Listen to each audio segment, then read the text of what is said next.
talking about young people. I don't think they're persuadable. I think they can only be forced to adopt change.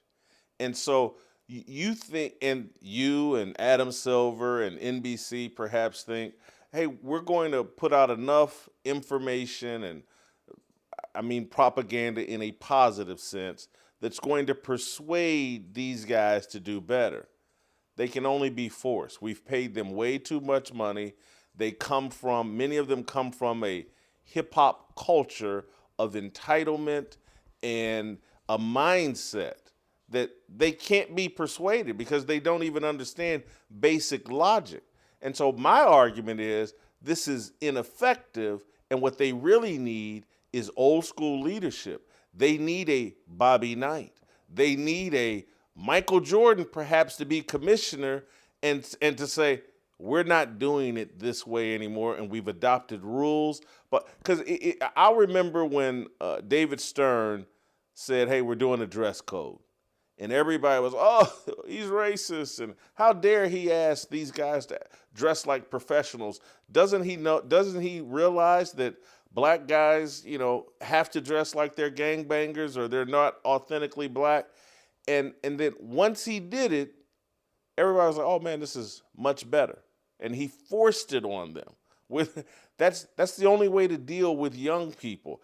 Again, Paul, you're probably a father. You're certainly a coach. No, I'm actually not. Oh, I'm sorry. But you're a coach, and kids do what they're forced to do. Persuading them, very, very difficult, particularly this era of kids. And so I think it's huffing and puffing about a problem that we're all aware of.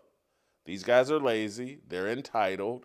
They don't want to deal with aches and pains and blah. And so only thing we should be talking about is solutions. Persuasion won't work. And I don't think the fans that you think he's doing outreach to, I don't think they can be persuaded by nostalgia. If they don't see a different product, more effort, and less load management, they're not coming back. These players are unlikable. The fans that have been run off, they're traditional family people with traditional values. They don't want their kids mimicking the behavior of these current professional athletes. Paul, ball's back in your court. Back to how you opened the show, you talked about a process. I do believe that this is part of a process. It is, again, I hate to repeat it, but it is out with the old, in with the new. And some of these new players or newer players, they are marketable, but the stench and the overlay covering of what it has been for the last 20 to 23 years, I cannot emphasize this enough. I study this daily. From a business and entrepreneurial perspective, they have pushed away people, and I know your age, Jason, I don't know Jay's age, but the 30, 35, 45, 55, 65, many have left. They can relate to Jordan. And by the way, we cannot go to the finish line in terms of what he's going to talk about with Tarico over the next, say, 2 hours and 45 minutes worth, or the fluidity, and if they will add more. I do believe we're going somewhere here. I don't think NBC is going to blow this and just make it about what we've heard in the first 6-7 minutes. I think we will get there. Is he going to draw X's and O's? Probably not, but I don't think that that's what's needed. He's the only person in the world, except for maybe Tiger Woods and Tom Brady, that can speak to everybody and say, look, here's how it was. Now get these new players to buy in. I do think the Anthony Edwards, I do think the Giannis, I do think Cooper Flags, I do think that those people are impressionable and persuadable and may take his guidance. I do believe that. Scap. Yeah, I just have to fundamentally disagree. Paul, I don't think you referenced 20 to 23 years or whatever. I disagree. This started right around 2011, 2012, like basically when Kobe Bryant ceded control of the NBA, stopped being the true face of the NBA, and LeBron James took over. That's when it all went to crap, in my estimation, because even if you could argue that the 90s were better than the early 2000s, there were still players carrying the baton of the way the game was intended to be played, competing the way that the former players did in previous eras. Somewhere along the line, the leadership on the court in this current era, which begins with LeBron James, dropped the baton. They let go of the rope, and now all of the other players that follow behind him are kind of just following his lead, playing like the Pied Piper in this like perpetual just era of destruction that he has authored. And I think it's going to take a very strong-willed commissioner that is going to incentivize competition and make these players want to compete, not only in terms of playing all the games, but in playing both sides of the ball. So that's step one. Step two is, you're right, it's got to be some young player that's not even in the NBA today, I think, that has to come along, be the best guy, and compete at that level, like the Michael Jordans, like the Magics, like the Kobe Bryants. And then the other athletes surrounding them will try to raise to that one guy's level and meet him. That is what, so it's not an easy solution by any sense of the word. Like, I'm not saying that it is, but I don't think that the answer is invoking Michael Jordan back into the conversation or insinuating him back into the conversation.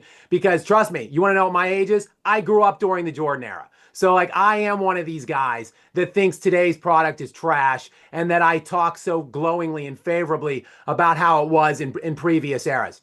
But I don't think the way isn't to further the rift, because having Jordan presenting him, and trust me, like I said, I'm going to do it on my own platform. Like, I'm going to talk about this stuff in agreement with Michael Jordan, but it's a misstep by the NBA. Like, we have to try to start talking up this product while setting the steps into the future for total repair, which I just laid out.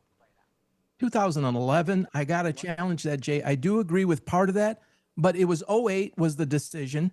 And when LeBron was in high school, whatever it was, 03, 04, that's when it started. When they started covering him, naming him the chosen one, the king, and all of that, I believe that's where it started to change. And then it just got worse over time. But Sorry, let me put this out though, Paul. Like, what if, to me, the guy that was in the NBA at the time, like when Kobe Bryant was kind of waning in terms of like he was going to be the guy for the next couple of years, I thought Dwayne Wade was the next person that played with like kind of the same style on the court, had the same mentality as Kobe Bryant. Like, to me, Dwayne Wade was the next guy to take like the next evolution. And even if LeBron James was going to be the guy that the NBA tried to force down our throats and market, if Dwayne Wade was the force that kind of that went against him and succeeded over top of him, then I think we could have stopped and halted this in its tracks. Unfortunately, Dwayne Wade was a cowardly scumbag too, just like LeBron James. And Dwayne Wade decided to team up and pair up with LeBron.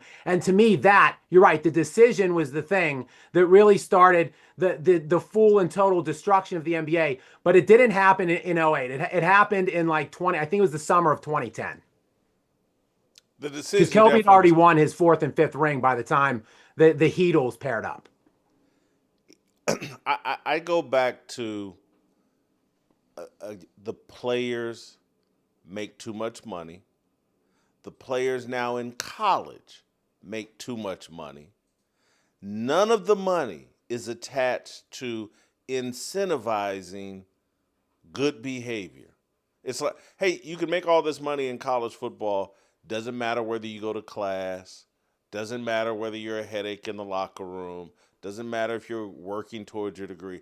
None of the money is attached to good behavior. And it has to be when you're dealing with young people, and particularly young people that come from a single parent, matriarchal culture.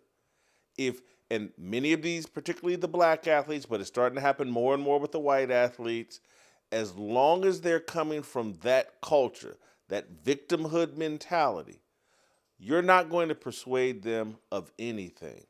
Paul, I didn't know you were unmarried, but I would imagine you have some dating experience. You know, it's very hard to persuade women of anything. Oh, you are married. You just don't have kids. You're not going to persuade women of anything. You're going to impose in a positive way, but they have to submit. And for most young people, when you're talking about young men, and particularly a bunch of young men that have been raised by women, all the reasoning and them submitting to logic and all that, when they got a pocket full of money that feels like endless monopoly money, you have to have a military style leadership, fall in line, or we're just going to move on without you.